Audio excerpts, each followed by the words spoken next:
कुरान से कर दीन की बुनियाद को महकम, कुरान से कर दीन की बुनियाद को महकम। जो मज़हब कुफ़ार है तामीर गिरा दे, जो मज़हब कुफ़ार है तामीर गिरा दे। कर सीने मुमिन को उसी नूर से रोशन, कर सीने मुमिन को उसी नूर से रोशन। जो नूर तुझे साहिब लौला के बना दे,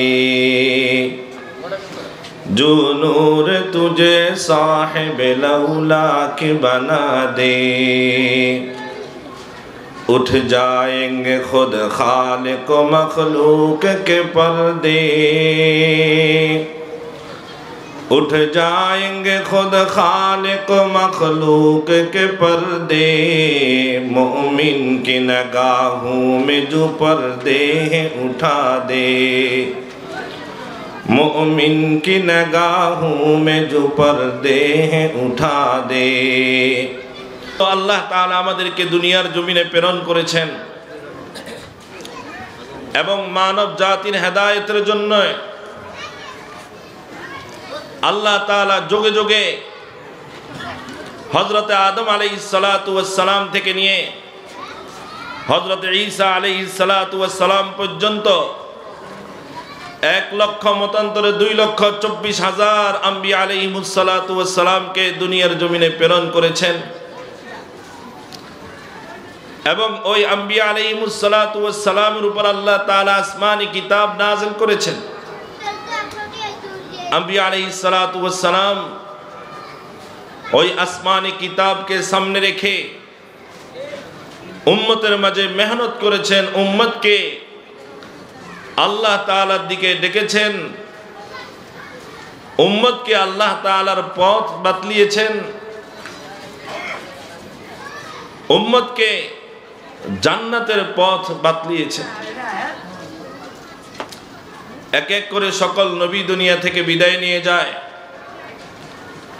সর্বশেষ আমাদের নবী, আখিরি নবী, বিশ্ব নবী, आकाए नामदार ताजदार मदीना सरकार दो आलम सय्यिदना हजरत मुहम्मद रसूलुल्लाह सल्लल्लाहु अलैहि वसल्लम के अल्लाह ताला दुनियाते प्रेरण करें। रसूल আকরাম सल्लल्लाहु अलैहि वसल्लम যখন দুনিয়াতে তাশরীফ আনেন, হেঁটে হেঁটে পা পা করে রসুল আকরাম সাল্লাল্লাহু আলাইহি ওয়াসাল্লাম যখন 40 বছরে উপনীত হলেন, তখন আল্লাহ তাআলা পবিত্র কোরআনুল কারীম নাযিল করার মাধ্যমে রসুল আকরাম সাল্লাল্লাহু আলাইহি ওয়াসাল্লামকে নবুয়ত দান করেন।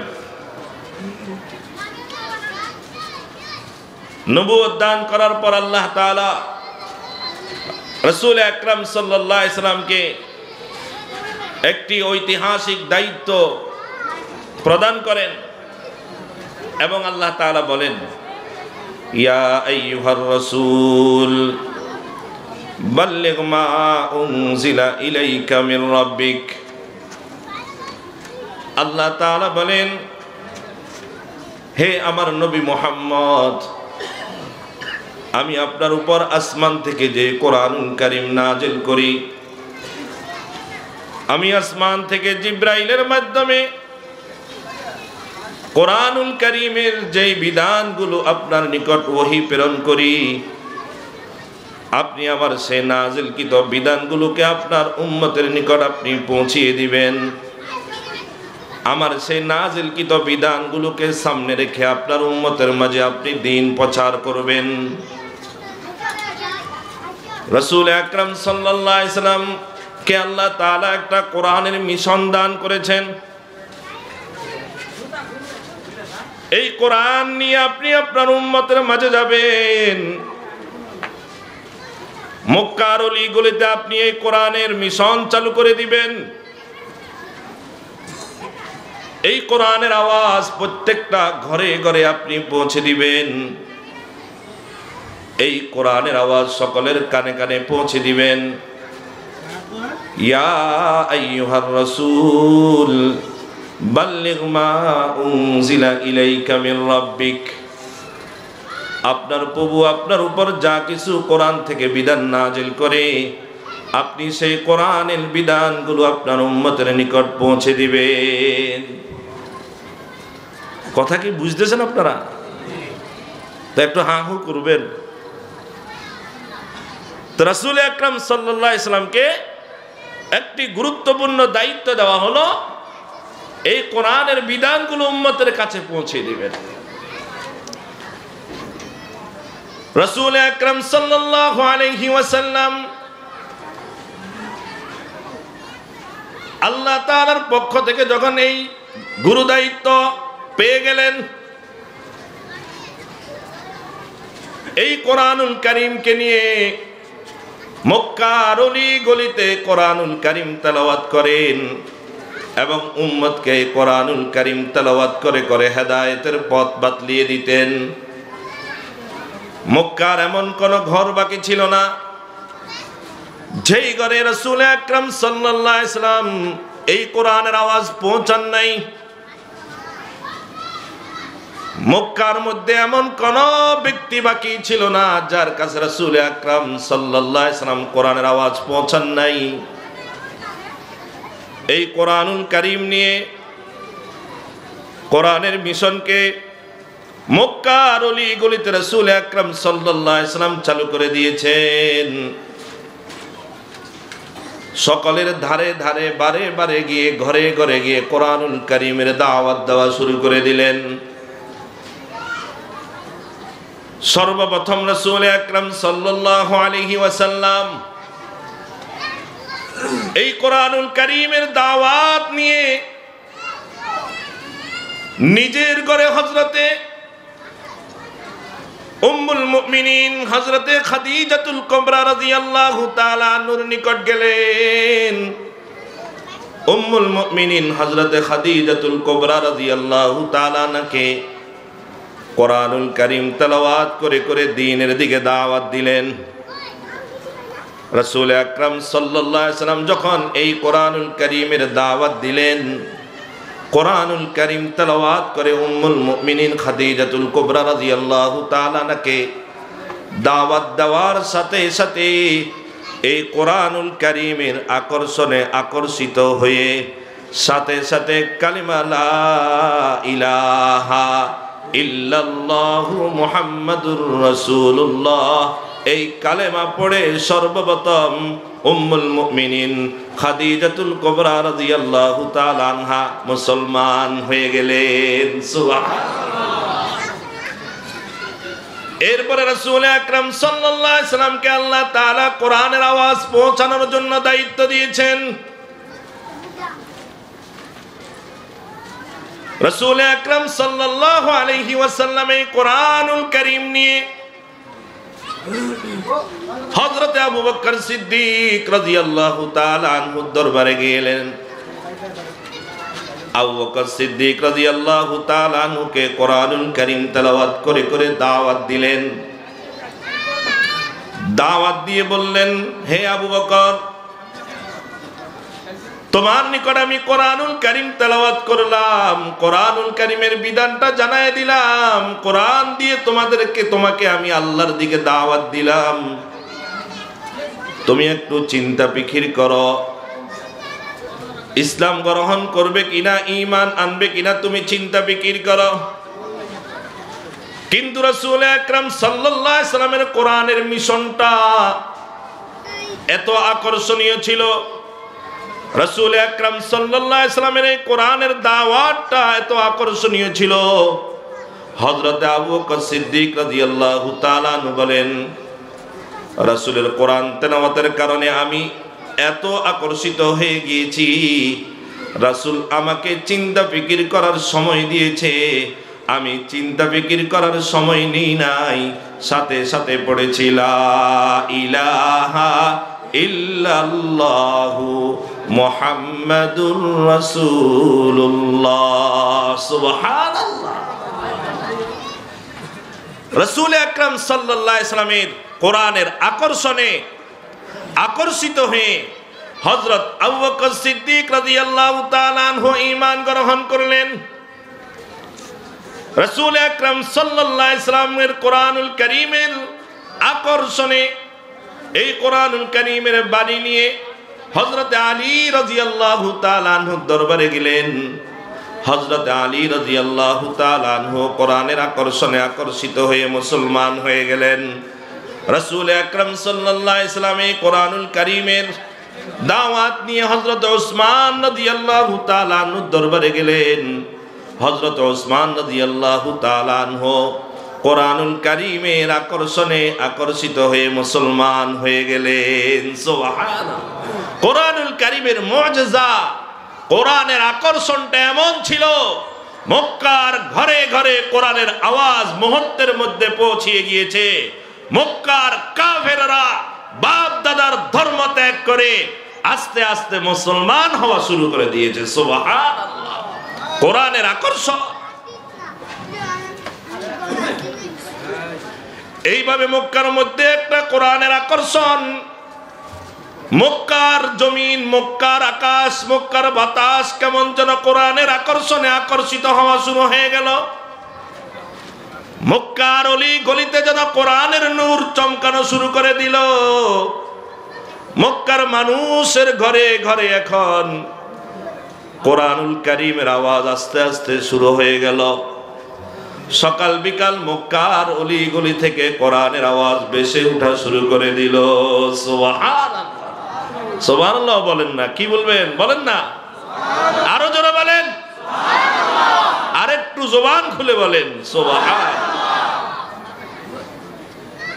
শুরু হয়ে গেল কোরআনী মিশন, শুরু হয়ে গেল কোরআনী আন্দোলন, শুরু হয়ে গেল কোরআনের আকর্ষণ, শুরু হয়ে গেল কোরআনী বিধান অনুযায়ী রাষ্ট্র পরিচালনার সে কার্যক্রম শুরু হয়ে গেল।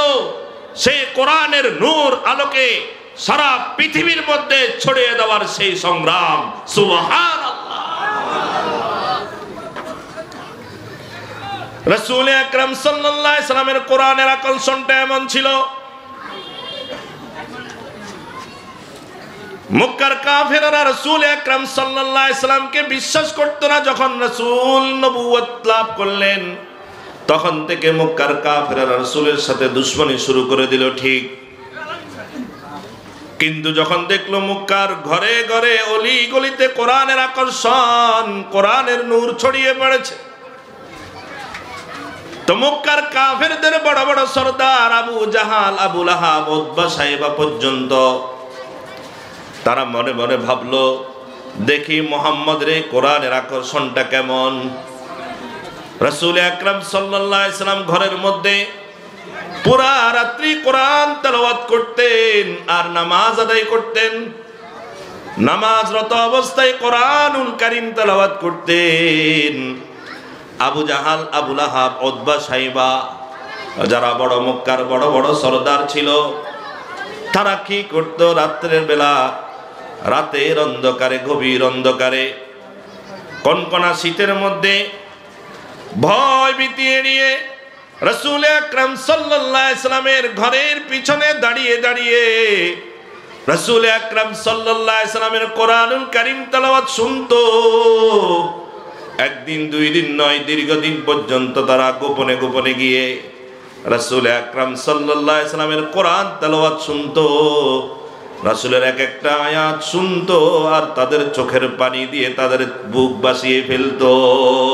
সুবহানাল্লাহ। তারা যদিও বাপ দাদার ধর্মের অনুসারী ছিল, বাপ দাদার ধর্মের দোহাই দিয়ে ইসলাম গ্রহণ করে নাই, কিন্তু মক্কার কাফেররা পর্যন্ত গোপনে গোপনে গিয়ে, রাতের অন্ধকারে গিয়ে রাসূলের বাড়ির পিছনে দাঁড়িয়ে দাঁড়িয়ে, ঘরের পিছনে দাঁড়িয়ে দাঁড়িয়ে রাসূলের কোরআন তেলাওয়াত শুনতো। আকর্ষণে এত আকর্ষিত হয়ে যেত, তাদের চোখ দিয়ে পানি বের হয়ে তাদের বুক ভেসে যেত। সুবহানাল্লাহ। এটা হলো রাসূল সাল্লাল্লাহু আলাইহি সাল্লামের কোরআনের আকর্ষণ।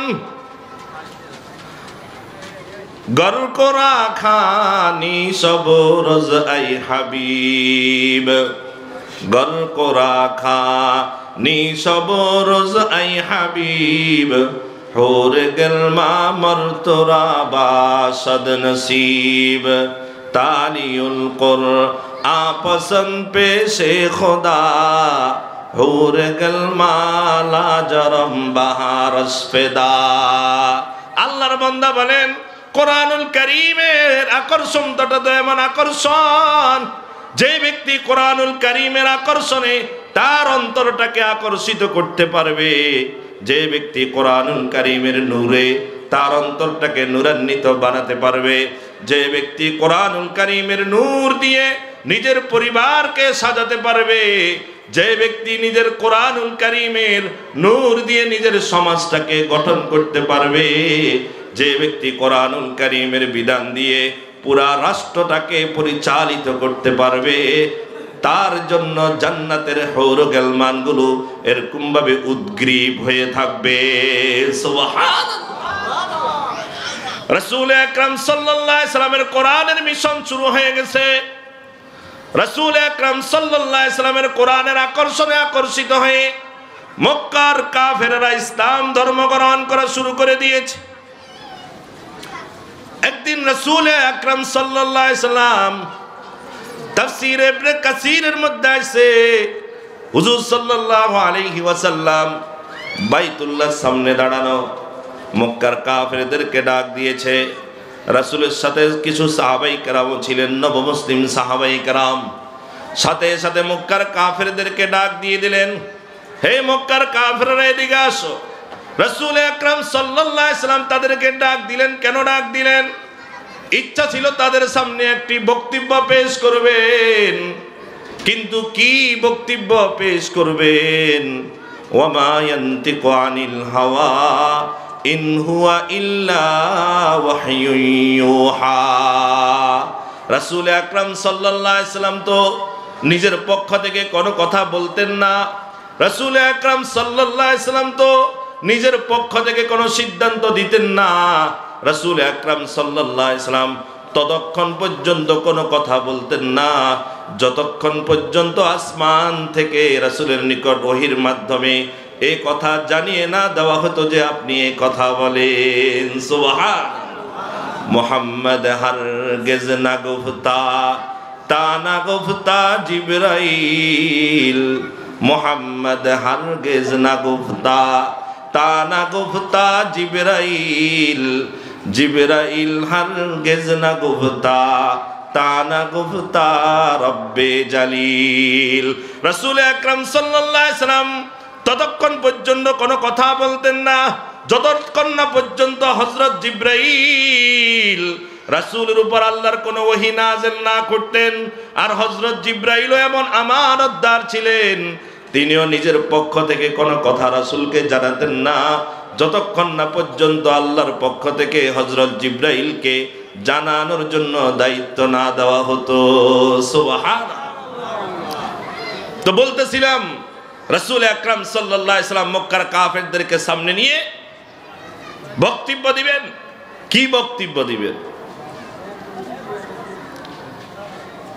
মক্কার সকল কাফেররা সেখানে উপস্থিত, আবু জাহাল, আবু লাহাব, উতবা, সাইবা সহ সবাই উপস্থিত। রাসূল আকরাম সাল্লাল্লাহু আলাইহি সাল্লাম কি বক্তব্য দিবেন? এই মুহূর্তে আল্লাহ তাআলা হযরত জিবরাইল আলাইহিস সালাতু ওয়াস সালামকে পাঠিয়ে দিয়েছেন। হযরত জিবরাইল আলাইহিস সালাতু ওয়াস সালামকে আল্লাহ তাআলা সূরা আন-নাজম, সূরাতুন নাজম এই সূরা দিয়া রাসূলের দরবারে পাঠিয়ে দিয়েছেন। রাসূল আকরাম সাল্লাল্লাহু আলাইহি সাল্লামের নিকট সূরাতুন নাজম নিয়ে হযরত জিবরাইল চলে আসছেন। ওয়ান নাজমি ইযা হাওয়া মা যাল্লা সাহিবুকুম ওয়া মা গাওয়া ওয়া মা ইয়ানতিকু আনিল হাওয়া। এইভাবে সূরাতুন নাজম রাসূলের উপর একটা আয়াত করে নাযিল করা হয়। রাসূল আকরাম সাল্লাল্লাহু আলাইহি সাল্লাম মক্কার কাফেরদের সামনে কি বক্তব্য দিবেন? আল্লাহ তাআলা সেই বক্তব্যটা সূরাতুন নাজম নাযিল করার মাধ্যমে দিয়ে দিলেন। রাসূল আকরাম সাল্লাল্লাহু আলাইহি সাল্লাম বাইতুল্লাহর সামনে দাঁড়িয়ে সূরাতুন নজমের এক একটা করে আয়াতুল কারিমা তেলাওয়াত করা শুরু করে দিয়েছেন। সূরাতুন নজমের মধ্যে এইভাবে ৬২টা আয়াত আছে। ৬২তম আয়াত হলো সিজদার আয়াত। আমরা জানি কোরআনুল কারীমের মধ্যে 14টা সিজদার আয়াত আছে, আর ওই সিজদার আয়াতগুলো তেলাওয়াত করলে তো বলতেছিলাম কোরআনুল কারীম হুজুর সাল্লাল্লাহু আলাইহি ওয়াসাল্লাম মক্কার কাফেরদের সামনে কি বক্তব্য দিবেন আল্লাহ ওহীর মাধ্যমে জানায় দিলেন, জিব্রাইলকে পাঠিয়ে দিলেন সূরাতুন নজম আপনি তেলাওয়াত করেন। রাসূল আকরাম সাল্লাল্লাহু আলাইহি ওয়াসাল্লাম সূরাতুন নজম এক একটা করে আয়াত তেলাওয়াত করতেছে। সূরাতুন নজমের সর্বশেষ আয়াত হলো সিজদার আয়াত। কোরআনুল কারীমের মধ্যে 14টা সিজদার আয়াত আছে। ওগুলো তেলাওয়াত করলে, যে তেলাওয়াত করে এবং যে শুনে, তাদের উপরে সিজদা দেওয়া ওয়াজিব হয়ে যায়। তো রাসূল আকরাম সাল্লাল্লাহু আলাইহি ওয়াসাল্লাম মক্কার কাফেরদের সামনে সূরাতুন নজম তেলাওয়াত করে সর্বশেষ আয়াত সিজদার আয়াত তেলাওয়াত করলেন। রাসূল আকরাম সাল্লাল্লাহু আলাইহি ওয়াসাল্লাম যখন এই সূরাতুন নজম তেলাওয়াত করতেছিলেন, মক্কার কাফেরদের চোখ দিয়ে পানি বের হওয়া শুরু হয়ে গেছে। সুবহানাল্লাহ। রাসূল আকরাম সাল্লাল্লাহু আলাইহি ওয়াসাল্লাম সিজদার আয়াত তেলাওয়াত করে সিজদায় পড়ে গেলেন। রাসূল আকরাম সাল্লাল্লাহু আলাইহি ওয়াসাল্লাম যখন সিজদায় চলে গেলেন, সাথে সাথে সাহাবায়ে কেরাম রাযওয়ানুল্লাহি তাআলা আনহুম আজমাইন, নবী মুসলিম যারা ছিলেন তারাও তো রাসূলের সাথে সিজদায় পড়ে গেল। আর রাসূল আকরাম সাল্লাল্লাহু আলাইহি ওয়াসাল্লামের কোরআনের আকর্ষণে মক্কার কাফেররা ওই মুহূর্তে এমনভাবে আকৃষ্ট হয়ে গিয়েছিল, তারা সব কিছু ভুলে গিয়েছে। রাসূলের সাথে তারাও আল্লাহর দরবারে সিজদায় পড়ে গিয়েছে। সুবহানাল্লাহ। মুহূর্তের মধ্যে পুরা মক্কার মধ্যে খবর ছড়িয়ে পড়লো, হায় হায় আবু জাহাল তো মুসলমান হয়ে গেছে, মক্কার কাফেররা তো মুসলমান হয়ে গেছে। লম্বা ঘটনা, আমি সেই দিকে যাব না। এতটুকু বলতে চাই, কোরআনের আকর্ষণে মক্কার কাফেররা শেষ পর্যন্ত, যদিও অনেকের কপালে হেদায়েত জুটে নাই, কিন্তু রাসূলের কোরআনের আকর্ষণে মক্কার কাফেররা পর্যন্ত আকর্ষিত হয়েছিল। এরকম ভাবে রাসূল সিজদায় পড়ে গিয়েছে, তারাও মন ভুলা অবস্থায় রাসূল আকরাম সাল্লাল্লাহু আলাইহি ওয়াসাল্লামের কোরআনের আকর্ষণে এত আকর্ষিত হয়েছে, কিছুক্ষণের জন্য তারাও রাসূলের সাথে সিজদায় পড়ে গিয়েছে। সুবহানাল্লাহ। তো রাসূল আকরাম সাল্লাল্লাহু আলাইহি ওয়াসাল্লামের কোরআনের আকর্ষণটা ছিল এমন, আর সেই কোরআনকে আল্লাহ তাআলা আমাদেরকে দান করলেন। বর্তমানে আমাদের ঘরে কোরআন আছে, তবে কোরআনের আকর্ষণ নাই। কথা ঠিক বলেন, ঠিক না বেটি? আমাদের ঘরে কোরআন আছে, তবে কোরআনের আকর্ষণ নাই। আরে অনেক মুসলমানের ঘরে তো কোরআনই নাই। কথা বলেন, ঠিক না বেটি? আমাদের মসজিদের তাকের মধ্যে কোরআনের অভাব নাই, কোরআন আছে, তবে কোরআনের আকর্ষণ নাই। আমাদের মসজিদে কোরআন আছে, তবে মুসল্লিদের অন্তরে কোরআনের আকর্ষণ নাই। এই কোরআনের মাহফিল আছে, তবে আমাদের অন্তরে কোরআনের আকর্ষণ নাই। মসজিদের মিম্বার থেকে কোরআনের কথা বলা হয়, কিন্তু আমাদের অন্তরে কোরআনের আকর্ষণ নাই। আমাদের সমাজের মধ্যে কত কোরআনের মাদ্রাসা আছে, কত কোরআনের হাফেজ আছে, তবে আমাদের সমাজের মধ্যে কোরআনের আকর্ষণ নাই। আমাদের সমাজের মধ্যে কোরআনের নূর নাই।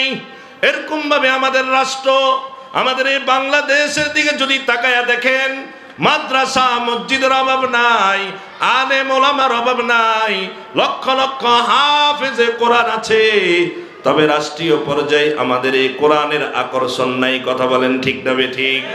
এরকম ভাবে আমাদের নাকি গণভবনেও কোরআন ছিল, আমাদের গণভবনেও নাকি এক সময় সূরা ইয়াসিনের তেলাওয়াত দিয়ে সকাল শুরু করত, কিন্তু গণভবনওয়ালা যারা ছিল তাদের অন্তরে কোরআনের আকর্ষণ ছিল না। কথা বলেন, ঠিক না বেটি? বর্তমানে আমাদের রাষ্ট্রে কোরআনওয়ালা আছে, কোরআনও আছে, কোটি কোটি কপি কোরআন বাংলাদেশে আছে, লক্ষ লক্ষ হাফেজে কোরআন বাংলাদেশে আছে, লক্ষ লক্ষ আলেম ওলামা বাংলাদেশে আছে। সকাল বিকাল অনেক জায়গায় কোরআন তেলাওয়াত হয় ঠিক, কিন্তু আমাদের পরিবার, আমাদের সমাজ, আমাদের রাষ্ট্রের মধ্যে কোরআনের আকর্ষণ নাই। ঠিক না বেটি? রাসূল আকরাম সাল্লাল্লাহু আলাইহি ওয়াসাল্লামের কোরআনের আকর্ষণ ছিল এটাই। আমাদের শিক্ষা প্রতিষ্ঠান আছে, আমাদের শিক্ষা প্রতিষ্ঠান আছে, কিন্তু সেখানে কোরআনের আকর্ষণ নেই। আমাদের সন্তান স্কুলে পড়ে, কলেজে পড়ে, বিশ্ববিদ্যালয়ে পড়ে, ভার্সিটিতে পড়ে, বিভিন্ন শিক্ষায় শিক্ষিত হয়, সব ঠিক আছে, তবে মুসলমানদের কাছে কোরআনের আকর্ষণ নাই। ঠিক না বেটি? অথচ রাসূল আকরাম সাল্লাল্লাহু আলাইহি ওয়াসাল্লামের কোরআনের আকর্ষণ এমন ছিল যে কাফেররা পর্যন্ত রাসূল সাল্লাল্লাহু আলাইহি ওয়াসাল্লামের কোরআনের আকর্ষণে আকর্ষিত হয়ে তাদের বাপ দাদার ধর্ম ছেড়ে তারা মুসলমান হয়ে গিয়েছে। এক পর্যায়ে মদিনা থেকে কোরআনী হুকুমত কায়েম হয়েছে, কোরআনী রাষ্ট্র কায়েম হয়েছে। আজ মুসলমান কোরআন ছেড়ে দিয়েছে, মুসলমানের ঘরে কোরআন নাই, মুসলমানের সমাজে কোরআন নাই, মুসলমানদের রাষ্ট্রীয়ভাবে কোরআনী ব্যবস্থা না থাকার কারণে আজকে মুসলমান লাঞ্ছিত, অপমানিত, অপদস্থিত এবং অবহেলিত হচ্ছে। কথা বলেন ঠিক না বেঠিক?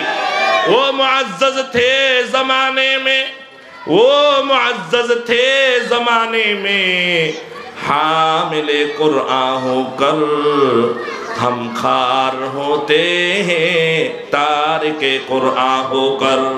সাহাবায়ে কেরামের সেই সোনালী জীবন, ওই সাহাবায়ে কেরাম কত দামি হয়ে গেছে। তাদের পিছনে অন্য কোনো কারিশমা ছিল না, অন্য কোনো জাদু ছিল না, একমাত্র তাদের পিছনে একটাই মেহনত ছিল।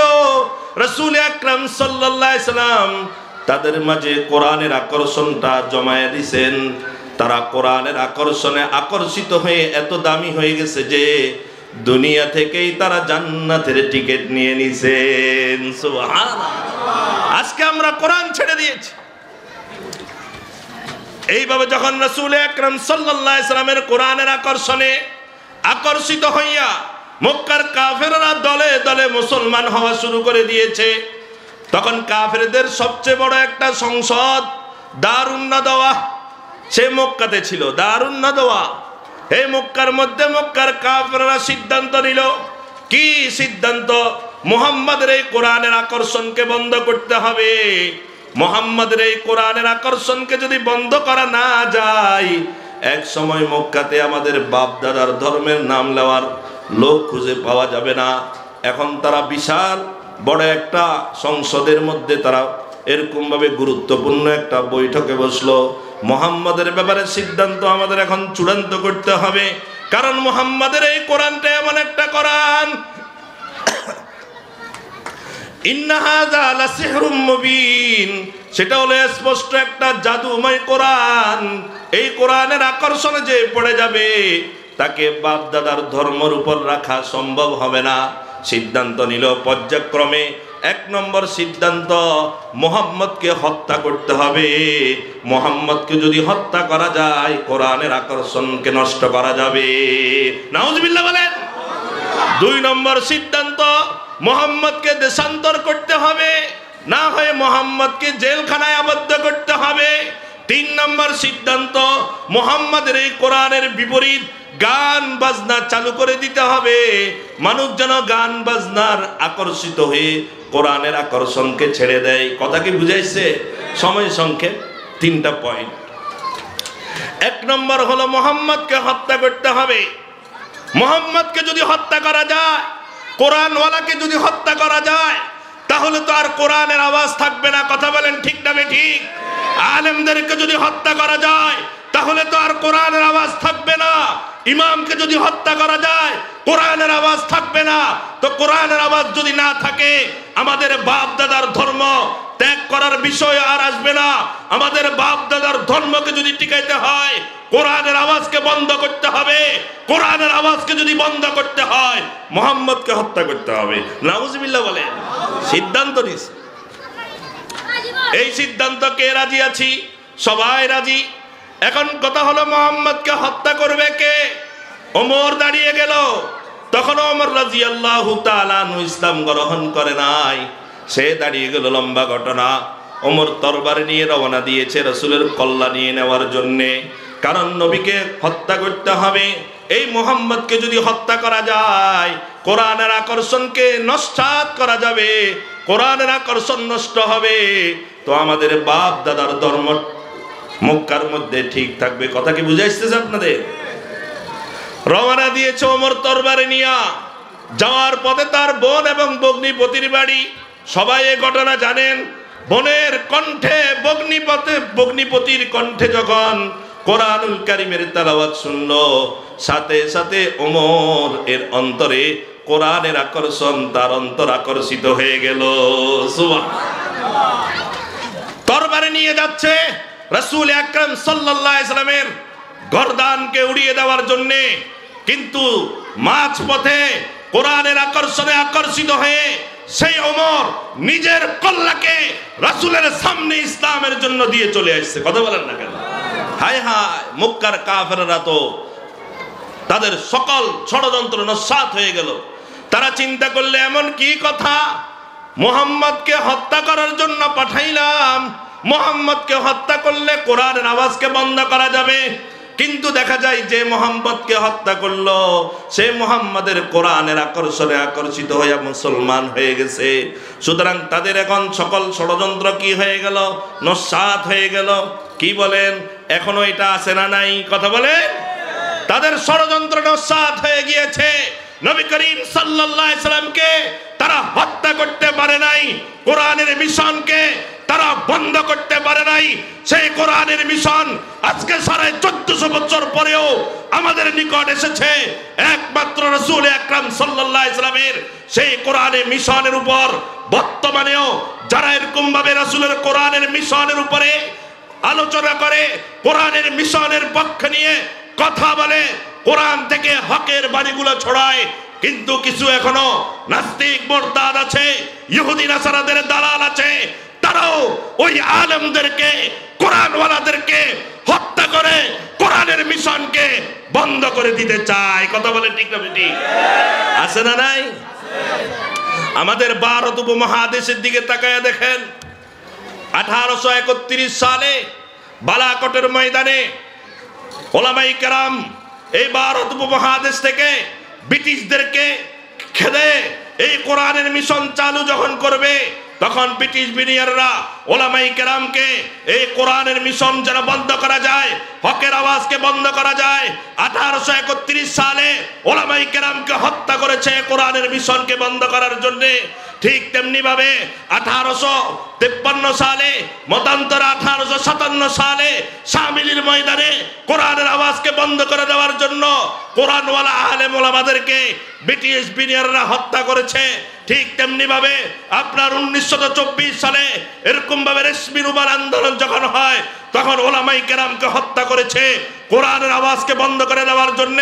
ঠিক তেমনি ভাবে 2013 সালে শাপলা চত্বরে ওলামায়ে কেরামকে হত্যা করেছে এই বাংলার জমিন থেকে কোরআনের আওয়াজকে বন্ধ করে দেওয়ার জন্য, হকের আওয়াজকে বন্ধ করে দেওয়ার জন্য।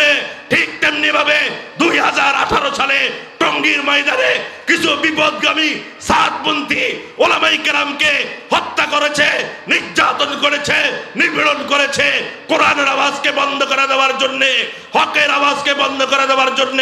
ঠিক তেমনি ভাবে কিছুদিন পূর্বে 2024 সালে 17 ডিসেম্বর টঙ্গীর ময়দানে আবারও এরকম ভাবে ওলামায়ে কেরামকে হত্যা করেছে। কেন? কোরআনের আওয়াজকে বন্ধ করে দেওয়ার জন্য, হকের আওয়াজকে বন্ধ করে দেওয়ার জন্য। আমরা তাদেরকে স্পষ্ট বার্তা দিতে চাই, যেমনি ভাবে আবু জাহাল, আবু লাহাব, উতবা, সাইবা, মক্কার কাফেররা যেমনি ভাবে রাসূল আকরাম সাল্লাল্লাহু আলাইহি সাল্লামের কোরআনের আকর্ষণকে বন্ধ করতে পারে নাই, যেমনি ভাবে তারা হকের আওয়াজকে বন্ধ করতে পারে নাই, বর্তমানেও যারা কোরআনের আওয়াজকে বন্ধ করে দেওয়ার জন্য ওলামায়ে কেরাম উপর নির্যাতন করে, ওলামায়ে কেরামকে হত্যার পরিকল্পনা করে, ওলামায়ে কেরামের বিরুদ্ধে ষড়যন্ত্র করে, তাদেরকে বলে দিতে চাই, অনেক ওলামায়ে কেরাম রক্ত দিতে প্রস্তুত আছে, বাংলার জমিন থেকে কোরআনের মিশনকে বন্ধ করতে পারবে না। কোরআন এবং হাদিসের বিরুদ্ধে, ইসলামের বিরুদ্ধে ষড়যন্ত্র করেছে, ওলামায়ে কেরামের বিরুদ্ধে ষড়যন্ত্র করেছে। ওই জালেমেরা এমন ভাবে বাংলাদেশ থেকে বিতাড়িত হয়েছে, আগামী দিনের জন্য তাদের তাদের জন্য শিক্ষা রেখে গিয়েছে। যারা উলামায়ে কেরামের বিরুদ্ধে ষড়যন্ত্র করবে, ইসলামের বিরুদ্ধে ষড়যন্ত্র করবে, তাদের ওইভাবে পতন হবে। কথা বলেন ঠিক না বেটি? আমাদের পরিবারে কোরআনী সংবিধান চলবে, আমাদের সমাজে কোরআনের সংবিধান চলবে, আমাদের ভবিষ্যৎ রাষ্ট্রে কোরআনী সংবিধান অনুযায়ী রাষ্ট্র পরিচালিত হবে। কথা বলেন ঠিক না বেটি? আকর্ষণে আকর্ষিত হয়ে আমাদেরকে কোরআনের উপর জীবন যাপন করার তৌফিক দান করেন। সকলে বলি আমিন।